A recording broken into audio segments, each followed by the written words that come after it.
confusion de quelques discours pseudo-scientifiques. Dans une émission sur France 24 du 29 septembre 2023, peut-être une rediffusion car je ne l'ai pas retrouvée dans les archives de la chaîne pour cette date, des observateurs, et on mettra l'appellation entre guillemets car on n'en saura pas plus sur leurs compétences scientifiques, prétendaient que les forêts du nord et de l'est de la France absorbaient moins de gaz carbonique qu'auparavant. Et ça se voyait par des rabougrissements et des maladies végétales. Alors sur quelle base reposait leur dire, on ne le saura pas. Mais le plus curieux, ce fut leur conclusion. Ces arbres ne captaient plus assez de CO2 et cela justifiait les mesures prises pour tenter de faire diminuer sa concentration dans l'air. Alors là, ça m'a fait bondir. Moi qui fus technicien agricole et préposé sanitaire de formation, puis enseignant en agriculture à l'âge de 20 ans, avant de devenir agriculteur à 35 ans, et enfin historien à 60, comment puis-je accepter une telle ineptie? Le gaz carbonique est bien sur la terre, avec l'eau et l'humus, surtout le fumier bien sûr, la principale nourriture des plantes. La preuve, on en injecte dans les serres pour favoriser leur développement.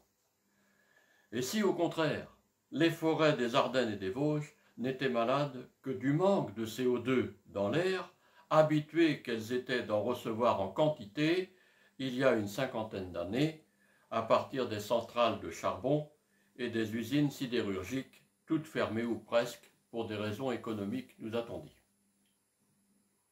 Alors il faudrait pouvoir en débattre publiquement. Malheureusement, les grands médias français refusent bien toute confrontation concernant ce qu'ils appellent le dérèglement climatique. Puisque la direction de Radio France vient de faire cette déclaration, nous nous tenons résolument du côté de la science en sortant du débat sur la crise climatique, son existence comme son origine humaine. Il s'agit d'un fait scientifique établi, pas d'une opinion parmi d'autres. Eh bien voilà comment on noyaute la recherche qui repose pourtant bien sur le débat d'idées. Même le célèbre Darwin en convenait et était prêt à remettre en cause ses propres convictions sur l'évolution. Voici ce qu'il écrivait en 1859 dans son livre L'origine des espèces. Si on arrivait à démontrer qu'il existe un organe complexe qui n'a pas pu se former par une série de modifications graduelles et légères, ma théorie ne pourrait plus tenir. Eh bien, on sait aujourd'hui que sa thèse, dont des scientifiques pourtant actuels ont fait un dogme incontestable, se heurte bien à ce qu'on appelle la complexité irréductible. Certains organes, certaines fonctions vitales très complexes ne peuvent s'expliquer par une lente évolution. Il faudrait que tous les mécanismes apparaissent en même temps pour que cela fonctionne.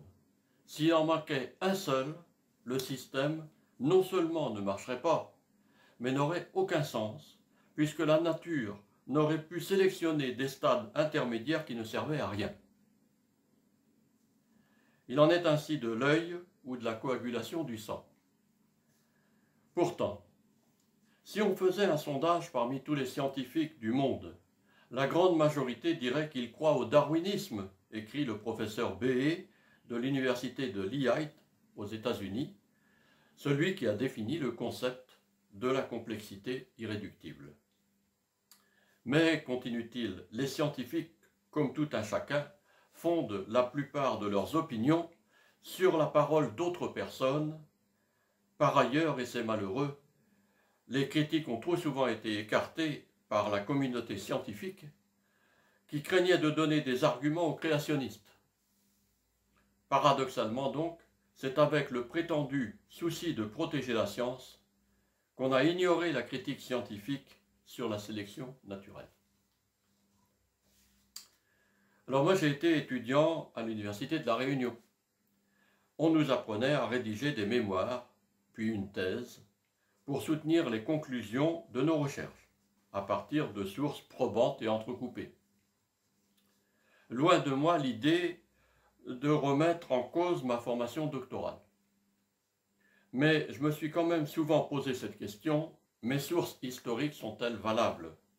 Le fait que tel historien ou écrivain érudit soit contemporain des faits dont je fais écho, prouve-t-il que ces faits se sont réellement déroulés comme ils le disent? Alors le polémiste Rox Saucker est beaucoup plus sévère que moi envers les a priori de la communauté scientifique. Il déclare « On me reproche souvent de ne pas donner mes sources. En tant que robot humain, nous avons besoin de preuves pour nous rassurer. Ça fait partie de notre programmation primaire. Mais au fond, quelle source, quel référent sommes-nous en droit d'attendre?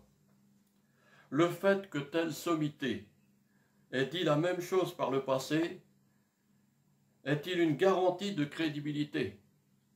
Avons-nous besoin de nous en remettre toujours à une autorité supérieure reconnue pour nous guider vers la vérité, vers la lumière? Et cette autorité, elle a été reconnue elle-même par quelle instance supérieure? Et ces institutions, par quel organisme ont-elles été reconnues? Et quel organisme encore supérieur a-t-il reconnu l'institution qui a reconnu ces instances?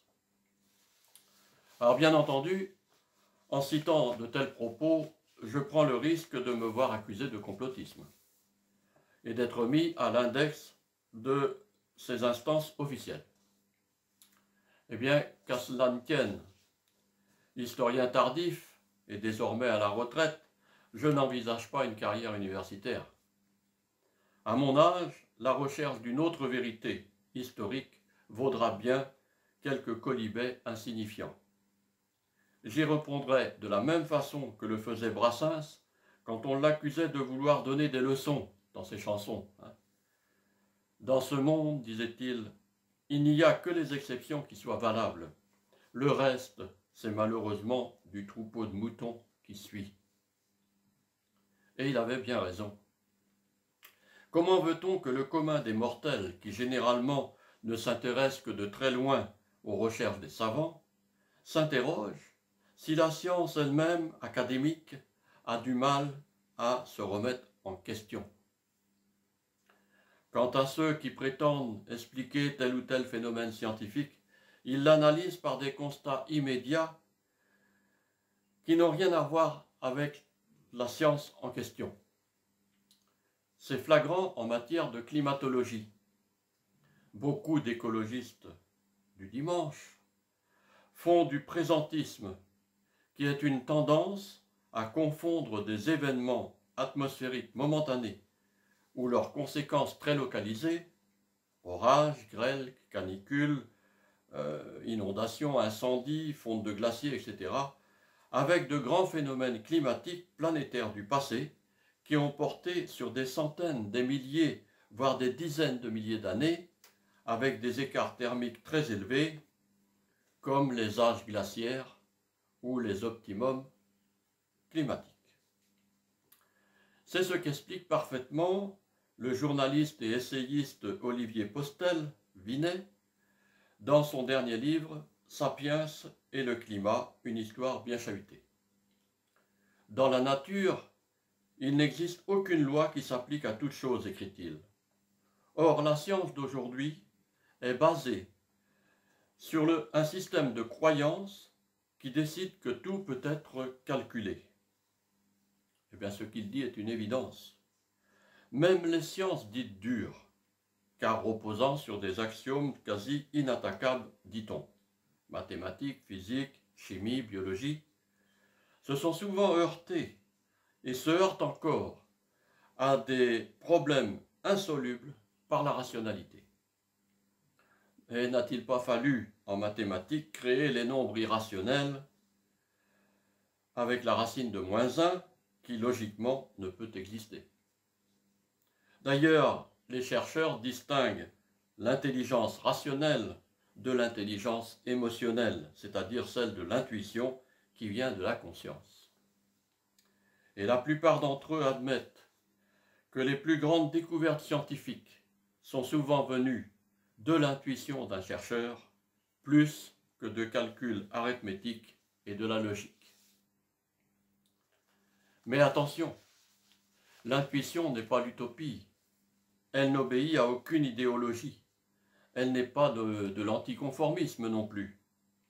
Comme l'inspiration artistique, l'intuition vient du cœur, ce qui n'est pas le cas de la cancel culture ou du wokisme par exemple, qui ne sont que des utopies voulant remodeler l'humanité au nom du progrès.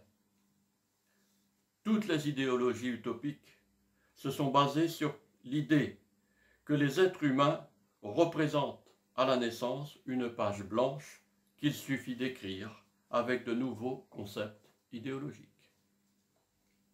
Elles finissent toujours par vouloir limiter la liberté d'expression après s'être rendu compte que l'atavisme, l'hérédité sociale, résiste à toutes les tentatives d'uniformité. Voilà pourquoi j'ai intitulé mon propos d'aujourd'hui « La confusion de quelques discours pseudo-scientifiques ». Cette confusion, elle peut venir du manque de connaissances, d'une certaine forme de naïveté, mais parfois aussi d'un trop-plein d'orgueil. Aujourd'hui, tout le monde a des idées sur tout, et à commencer par les élites de la société. On a l'impression que nos énarques, la plupart de nos ministres donc, viennent d'une école où on apprend à parler de tout sans savoir de quoi on parle, prétend Roxoker. Alors ce n'est sans doute pas toujours vrai, et ça ne peut s'appliquer à tous. Mais il faut bien reconnaître que pendant la crise du Covid, certains répétaient chaque soir les directives préconisées par le conseil scientifique, en donnant vraiment l'impression qu'ils n'y comprenaient pas grand-chose. Et le plus ennuyeux, c'est qu'avec cette forme d'élitisme paternalisme, Paris confond aujourd'hui république et oligarchie, démocratie et technocratie. Qui sont les bernés dans l'affaire? Ce sont les peuples de France. D'où ces révoltes spontanées qu'on a connues dernièrement, comme celle des bonnets rouges en Bretagne ou des gilets jaunes sur toute la France. Et puis, il y a les imposteurs, tant politiques que scientifiques. Comment s'y retrouver? Gilles Artoupian écrit son livre « La petite histoire des impostures scientifiques ». Selon lui, ce ne serait pas Pasteur qui aurait découvert le premier vaccin, mais un de ses collaborateurs. Et il aurait tout mis à son propre compte. Je n'ai pas lu son essai, mais le titre m'interpelle. Yateb Yassine, célèbre auteur algérien du XXe siècle, a déclaré peu de temps avant sa mort en 1989 « Il faut que l'Algérie se débarrasse des mythes, aussi bien de celui de l'Algérie française que de l'Algérie arabo-musulmane. » Oui, car là encore tout n'a pas été dit sur l'histoire de l'Afrique, et particulièrement celle du Maghreb. Le FLN aurait semé la confusion pour masquer la véritable histoire de l'Algérie. Et il paraît vrai que ses premiers occupants n'étaient pas les Arabes, mais des Berbères, aujourd'hui représentés par les Kabyles. Les musulmans ont pourtant bien hanté les lieux, me direz-vous, bien antérieurement à l'invasion des Turcs ottomans qui a provoqué l'arabisation. Cette occupation musulmane est en effet très ancienne et a donné lieu à une traite humaine 10 fois supérieure à la traite triangulaire des Européens de l'Afrique vers l'Amérique et vers l'océan Indien. Mais le plus drôle, c'est la déclaration de l'ex-garde des Sceaux, française, antillo-guyanaise, indépendantiste à ses débuts, Christiane Taubira. Voilà ce qu'elle dit. Nous avons passé sous silence la traite arabo-musulmane afin que les jeunes Arabes de France ne portent pas sur leur dos tout le poids de l'héritage des méfaits des Arabes en Afrique du Nord. Ben si ça, ce n'est pas de la confusion, de l'imposture même, qu'on me le dise. La vérité historique ne doit pas être ni déformée, ni passer sous silence, quelles qu'en soient les raisons. Mais l'interprétation que l'on a de tel ou tel fait établi peut aussi prêter à confusion. Quand l'historien d'extrême droite Bernard Lugan rapporte qu'en 1750, le roi du Dahomey, grand royaume esclavagiste, vendait chaque année plus de 9000 noirs que ses forces retiraient plus au nord, c'est ce qu'il écrit, on peut lui demander d'où il tient ce chiffre, quelles sont ses sources. Quand il prétend que le roi en question avait des revenus qui étaient bien supérieurs à celui des armateurs nantais, il extrapole. Et quand il en conclut « Nous n'avons pas pillé l'Afrique avec l'époque de la traite, mais en plus c'est nous qui avons libéré les Africains », alors là, il sait qu'il dit une énorme contre-vérité, par esprit de provocation, évidemment. Je parle ici de l'histoire relativement récente, donc étayée par des sources écrites et archéologiques à peu près sûres. Mais il n'en va pas de même avec l'histoire ancienne. Même celle du Moyen-Âge européen est sujette à caution. Il ne reste quasiment rien comme écrit d'avant le Xe siècle. Les chartres, les cartulaires, les épîtres, les évangiles, les récits fabuleux, les de France, matière de Bretagne, tout a été recopié, réécrit par des moines de la Renaissance qui parfois ont retranché certaines choses qui ne leur convenaient pas pour en rajouter d'autres. Alors certains chercheurs, et non des moindres, que l'on dit récentistes, prétendent même qu'ils auraient ajouté des siècles du haut Moyen-Âge. Attention, je ne dis pas que je crois fermement à cette théorie du récentisme, même si on pourrait bien se poser des questions sur le sujet. Cela a d'ailleurs fait l'objet de ma part d'autres conférences auxquelles mes auditeurs pourront se référer sur le récentisme. Alors si de tels doutes planent sur le médiéval, que dire de l'Antiquité et surtout de la préhistoire? On est au moins sûr des dates, me direz-vous? Pas tant que ça. La datation au carbone 14 ne permet que de définir l'âge des restes de matière organique, pas des minéraux. Et celles qu'on trouve parmi les pierres, comme matière organique, ne sont pas forcément du même âge que la pierre elle-même. De toute façon, au-delà de 50 000 ans, la méthode au carbone 14 n'est plus valable. On en a découvert d'autres, comme la datation au potassium 40 ou au rubidium strontium, qui peuvent s'appliquer aux minéraux sédimentaires comme le granit.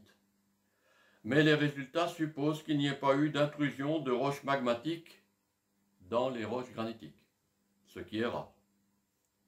Cela complique le travail des chercheurs car la chronologie des formations des strates rocheuses est toute relative à ce moment-là.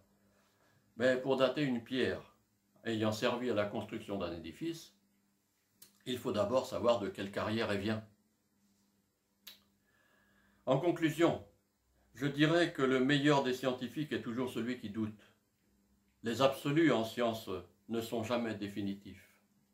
On a si souvent vu des théories jugées incontestables brutalement s'effondrer à la suite d'une découverte nouvelle. Jusqu'en 1965, des gens comme Galilée, Newton, Laplace et même Einstein, qui a été le dernier résistant, ont vécu dans l'idée que l'univers est éternel et inchangeant, écrit Hubert Reeves dans son livre « L'origine de l'univers » publié en 1992. Aujourd'hui, on pense que tout a et aura une fin, y compris l'immensité intersidérale. Les astronomes que je viens de citer étaient bien dans une certaine confusion. Elle est excusable, car ils n'avaient pas les moyens techniques d'observation qu'on possède aujourd'hui. La confusion scientifique est impardonnable quand elle est entretenue à des fins malhonnêtes.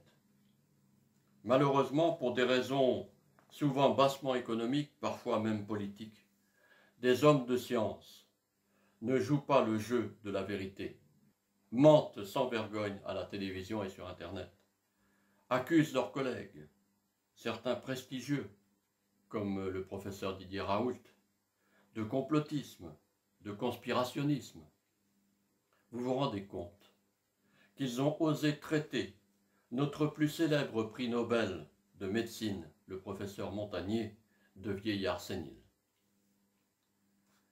Alors pour finir, par une note d'humour, je voudrais faire part d'un axiome imaginé par les réalisateurs de l'émission La Revue de Presse de Canal+, que je regarde souvent. Ils l'ont mis dans la bouche du philosophe chinois imaginaire Kishitsu. Si tu allumes la lumière pour guider la route de ton prochain, tu éclaireras aussi les emmerdes qui tapissent ton chemin. Ça me va comme un gant, non ?